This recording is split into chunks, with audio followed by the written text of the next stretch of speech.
Assalamualaikum warahmatullahi wabarakatuh. Kami mahasiswi Fakultas Kesehatan Masyarakat Universitas Teguh Umar akan mempresentasikan tugas mata kuliah Surveillance Kesehatan Masyarakat Pesisir dan Agraris yang diampuh oleh dosen Ibu Dian Vera SKM MSI dengan tema Permasalahan Kesehatan Masyarakat Pesisir dan Agraris yang dianggotakan oleh saya, Mejita Sari, dan teman saya Nilda Hasana dan Murliawati. Langkah selanjutnya, permasalahan kesehatan masyarakat pesisir yang akan dipresentasikan oleh teman saya Murliawati. Kepada Murliawati, waktu dan tempat saya persilakan. Pertama, saya akan menjelaskan sedikit tentang pencemaran di wilayah pesisir. Nah, isu permasalahan pemanfaatan ruang pada kota di wilayah pesisir antara lain berkembangnya berbagai kegiatan budidaya pada kawasan konservasi atau pada kawasan budidaya untuk kegiatan budidaya yang tidak sesuai dengan rencana tata ruang. Sebagai akibatnya itu meningkatnya kebutuhan lahan untuk kegiatan perkotaan. Pemanfaatan ruang pada kota di wilayah pesisir ini dimaksudkan sebagai perwujudan rencana tata ruang yang mencakup berbagai kegiatan pembangunan fisik, sosial ekonomi, dan budaya secara visual, historis atau fisik sebagai bagian ruang yang dipengaruhi oleh air laut. Itu menurut Dirjen Penata Ruang tahun 2007. Nah, selanjutnya ada menurut Cincin Said atau pada tahun 1998. Dari sudut pandangnya itu, pengelolaan pesisir dan lautan terpadu, pemanfaatan ruang wilayah pesisir yang dikembangkan secara intensif mengakibatkan terlampaunya daya dukung atau kapasitas berkelanjutannya atau potensi lestari dari ekosistem pesisir seperti pencemaran, overfishing, degradasi fisik, habitat dan abrasi pantai terutama pada kawasan pesisir yang padat penduduknya dan tinggi tingkat pembangunannya. Selanjutnya ada menurut Lutfi pada tahun 2009. Pada dasarnya bahan pencemar mencemari perairan dapat dikelompokkan menjadi 6. Yang pertama itu ada bahan pencemar organik. Nah, bahan pencemar organik itu misalnya seperti sumber polusi air. Selanjutnya ada bahan pencemar penyebab terjadinya penyakit. Nah, yang penyebab terjadinya penyakit ini seperti pencemaran air. Nah, penyebabnya itu dari air yang kita konsumsi atau yang kita pakai, yang kita gunakan sehari-hari. Misalnya air itu jorok atau tidak bersih lah ya. Setelah itu kita gunakan dan setelah kita gunakan air itu bisa terkontaminasi dengan kulit kita sehingga kulit kita itu akan menjadi gatal-gatal dan terjadilah sebagai penyakit. Selanjutnya ada bahan pencemar senyawa organik atau mineral. Nah, itu bisa dikatakan sebagai air minum seperti yang di nomor 2 tadi. Itu bisa juga terkontaminasi dengan mulut kita. Misalnya air yang kita minum itu tidak bersih, tidak disaring terlebih dahulu atau tidak higienis, maka yang kita minum itu akan menyebabkan penyakit bagi kita. Selanjutnya ada bahan pencemar organik dan yang tidak dapat diuraikan oleh mikroorganisme. Yang kelima ada bahan pencemar berupa zat radioaktif. Bahan pencemar berupa endapan atau sedimen. Yang berupa radioaktif itu berupa benda padat, cair, dan gas. Selanjutnya ada yang keenam, bahan pencemar berupa kondisi. Yang berupa kondisi itu misalnya kondisi lingkungan pada lingkungan sekitar kita, misalnya panas gitu. Dan dampak pencemaran tidak hanya membahayakan kehidupan biota dan lingkungan laut, tetapi juga dapat membahayakan kesehatan manusia atau bahkan menyebabkan kematian pada manusia, mengurangi atau merusak nilai estetika lingkungan pesisir, serta dapat merugikan juga secara sosial ekonomi. Itu menurut Dahuri tahun 2001. Selanjutnya akan dilanjutkan oleh Nilda Hasanah. Terima kasih kepada Murliawati.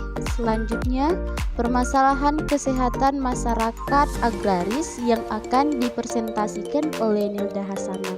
Kepada Nilda Hasanah, waktu dan tempat saya persilakan. Ini saya akan melanjutkan presentasi dari teman saya. Langsung saja pencemaran di wilayah agraris atau penggunaan pestisida secara berlebihan. Di sini penurunan kualitas air tanah serta kemungkinan terjangkitnya penyakit akibat pencemaran air merupakan implikasi langsung dari masuknya pestisida ke dalam lingkungan.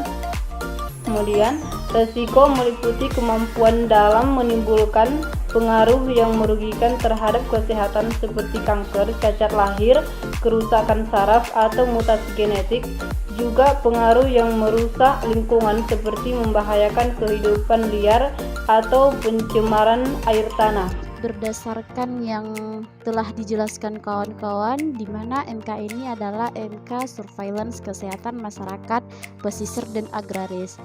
Dan permasalahan di atas, maka kita akan melaksanakan surveillance. Pada dasarnya, surveillance adalah pengamatan yang dilakukan secara terus-menerus terhadap masalah kesehatan tertentu dengan tahapan langkah-langkah sebagai berikut. Tahapan ataupun langkah-langkah dari surveillance sendiri adalah yang pertama, tahap persiapan. Pada tahap persiapan ini kita harus menentukan kasus, dan di sini kasusnya adalah pencemaran di wilayah pesisir dan agraris. Kemudian kita harus menentukan tujuan dari surveillance yang kita lakukan. Seperti contoh kasus di atas, maka tujuan dari surveillance-nya adalah menentukan ataupun mengetahui faktor-faktor yang mempengaruhi pencemaran di wilayah pesisir dan agraris. Yang kedua adalah tahapan pengumpulan data. Jadi dalam tahapan pengumpulan data ini kita harus melihat beberapa struktur seperti dia tersistematis, urutannya jelas, sehingga waktu analisis mudah mengambil keputusan.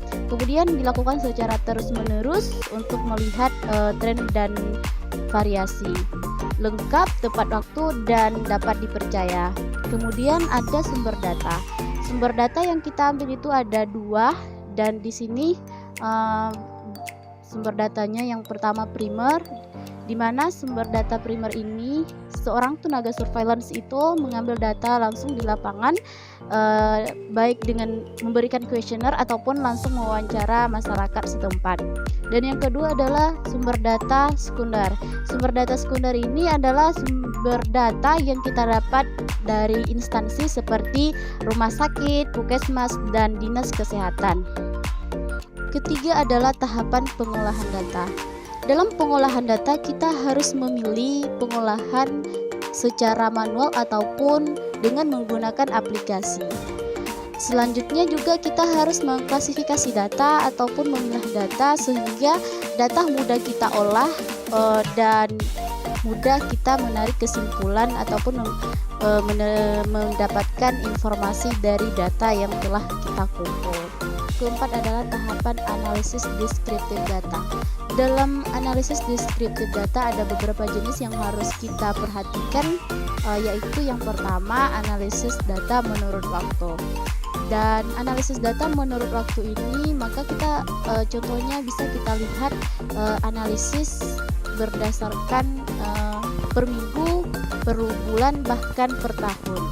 Yang kedua itu analisis data menurut tempat, dan seperti kasus di atas maka analisis data menurut tempatnya adalah kawasan pesisir dan agraris.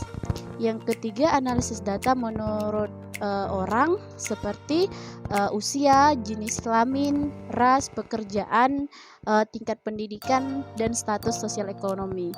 Maka kalau kita melihat dari kasus di atas, di mana kita mengetahui faktor-faktor apa saja yang membuat kawasan pesisir dan agraris ini tercemar, maka kita melihat faktornya dari segi orang, apakah dari ekonomi ataupun pendidikan setempat, sehingga mengakibatkan kawasan pesisir agraris dan tersebut tercemar. Kelima adalah tahapan interpretasi data dan diseminasi.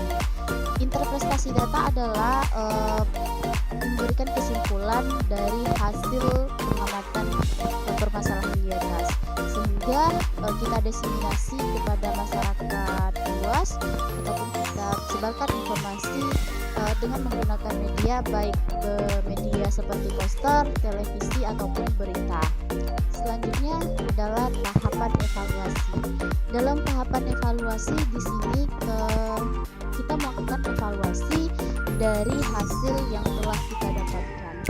Maka seperti kita telah mengetahui faktor yang menyebabkan wilayah pesisir dan agraris ini tercemar, sehingga ini menjadi patokan ataupun bahan untuk melakukan perbaikan sehingga kejadian pencemaran wilayah pesisir dan agraris tersebut tidak terjadi lagi.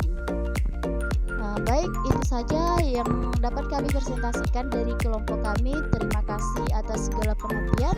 Wassalamualaikum warahmatullahi wabarakatuh.